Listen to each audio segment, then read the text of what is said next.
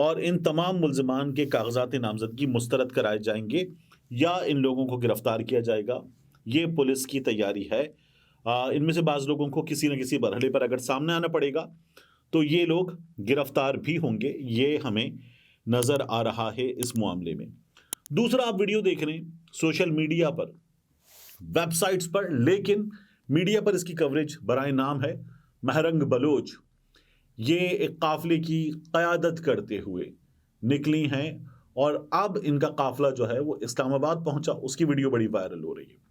مہرنگ بلوچ جو ہیں وہ لاپتہ افراد کے کیس کو لڑ رہی ہیں. یہ کیس عدالت میں لڑنے کے بجائے اس وقت ان کا عوام کی عدالت میں لڑا جا رہا ہے. تو مہرنگ بلوچ آواز اٹھا رہی ہیں. ان کا یہ کہنا ہے، ہمیں یہ کہا جا رہا تھا کہ اسلام آباد میں آپ انصاف مانگنے جا رہے ہیں اور وہاں سے توقعات رکھیں. انہوں نے کہا ہمیں تو اسلام آباد میں داخل نہیں ہونے دے رہے آپ.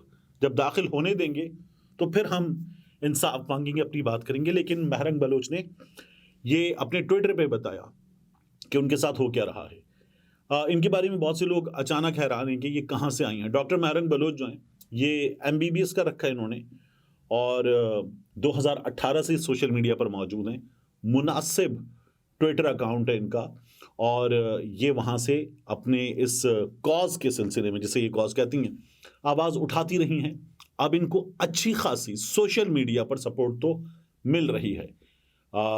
گزشتہ دنوں ہم نے دیکھا تھا کہ انوار الحق کاکڑ صاحب سے بات ہوئی تھی بلوچ لاپتہ طلبہ کے حوالے سے، تو انہوں نے کہا تھا کہ نہیں، وہ کنفرم کرتے ہیں کہ کوئی بلوچ لاپتہ طلبہ نہیں ہے.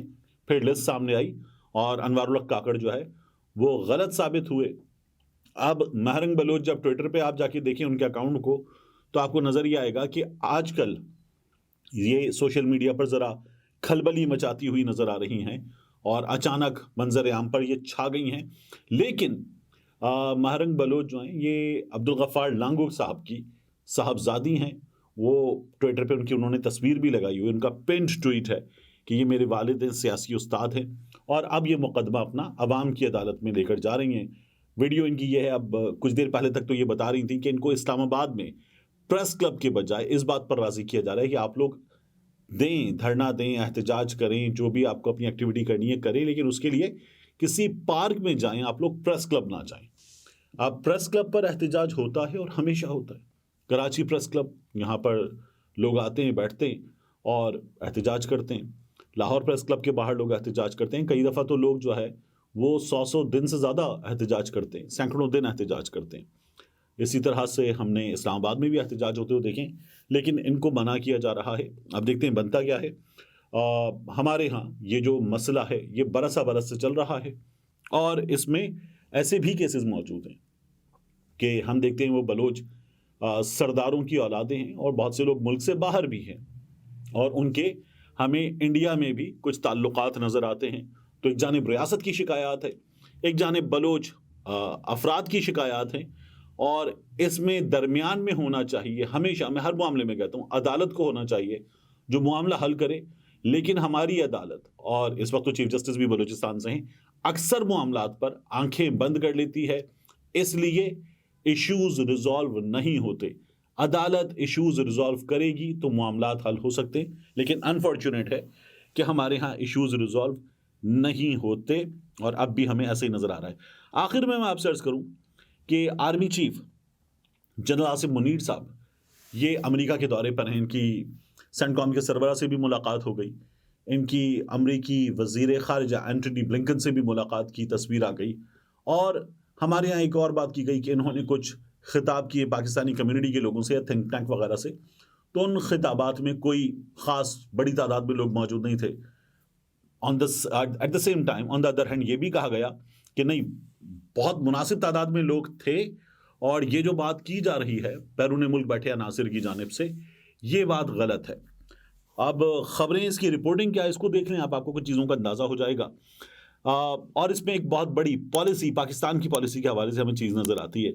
آرمی چیف صاحب یہ کہتے ہیں کہ میں پاکستان کے حوالے سے بتا سکتا ہوں کہ پاکستان بلاک پالیٹکس پر یقین نہیں رکھتا. ہمارے یہاں پہلے کہا جاتا تھا کہ ہم امریکی بلاک کے قریب ہیں، یعنی امریکی بلاک جس میں ہماری گلف کے ممالک سے دوستی ہے، ہم اس بلاک کے قریب ہیں اور ہمارے معاشی مفادات وہاں سے وابستہ ہیں. پھر بعد میں کہا گیا کہ نہیں، پاکستان کو چینج کرنا چاہیے.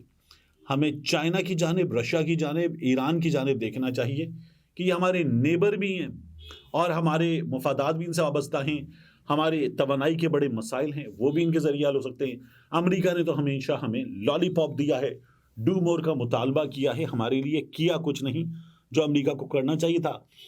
چائنا اور امریکہ ان کی ویسے ہی بنتی نہیں ہے، تو ہمیں اس تعلق سے فائدہ بھی ہو سکتا ہے۔ اور پاکستان چائنا کا پڑوسی ہے اور سی پیک چل رہا ہے، تو پاکستان کو یہاں سوچنا چاہیے۔ لیکن آرمی چیف صاحب نے یہ کہا کہ تمام ممالک کے ساتھ متوازن تعلقات برقرار رکھنے پر یقین رکھتے ہیں۔ پاکستان امریکہ کے ساتھ امریکہ کے دورے پر طویل المدتی دو طرفہ تعلقات چاہتا ہے۔ آرمی چیف صاحب یہ کہتے ہیں کہ جو ISPR نے اس بارے میں لکھا ہے کہ آرمی چیف نے یہ کہا کہ پاکستان بلاک پالیٹکس پر یقین نہیں رکھتا، یعنی ہم امریکی بلاک میں ہوں یا ہم چائنیز اور رشین بلاک میں ہوں، یہ ہم یقین نہیں رکھتے۔ علاقائی استحکام اور عالمی امن و سلامتی کو یقینی بنانے کے لیے کئی دہائیوں سے بین الاقوامی دہشت گردی کے خلاف پاکستان ایک مددگار کے طور پر کھڑا ہے۔ ابھی جو بات ہو رہی تھی نا کہ آرمی چیف کے خطابات کے موقع پر، ملاقاتوں کے موقع پر پاکستانی کمیونٹی موجود تھی یا نہیں تھی، ایک صاحب نے خود بتایا کہ میں موجود تھا اور بڑی تعداد میں شرکا موجود تھے، یہ بات غلط ہے۔ اب آرمی چیف نے national university of science and technology کے لیے $90 لاکھ عطیہ کرنے پر پاکستان کے وہاں پر آجر ہیں تنویر احمد، ان کا بھی شکریہ ادا کیا، اور 70 سے زیادہ ملاقات کرنے والے لوگ تھے۔ تو یہ ہوا تھا، اور آرمی چیف صاحب کے اس دورے کے موقع پر پہلے خبر یہ آئی تھی کہ یہاں کوئی مظاہرہ ہونے جا رہا ہے۔ پھر پاکستان تحریک انصاف نے کہا کہ نہیں، یہ مظاہرہ نہیں کروایا جائے گا۔ پاکستان تحریک انصاف تو بالکل اس کی مخالفت کرتی ہے، شیر افضل مروت صاحب نے یہ بتایا تھا، اور میں نے تب بھی آپ سے کہا تھا کہ اگر ایسا کوئی مظاہرہ ہوتا ہے پاکستان سے باہر، پاکستان کے کسی آفیشل کے کسی دورے کے موقع پر، تو یہ اس لیے تو بالکل بھی نہیں ہونا چاہیے۔ یعنی پاکستان میں کوئی شخص کوئی بات کر سکتا ہے، پاکستان سے باہر ایک زیرو ٹالرنس ہونا چاہیے، اس پر نہیں ہونا چاہیے، کیونکہ یہ پاکستان کا معاملہ، یہ اس شخص کا، اس شخصیت کا، اس عہدیدار کا معاملہ نہیں ہے۔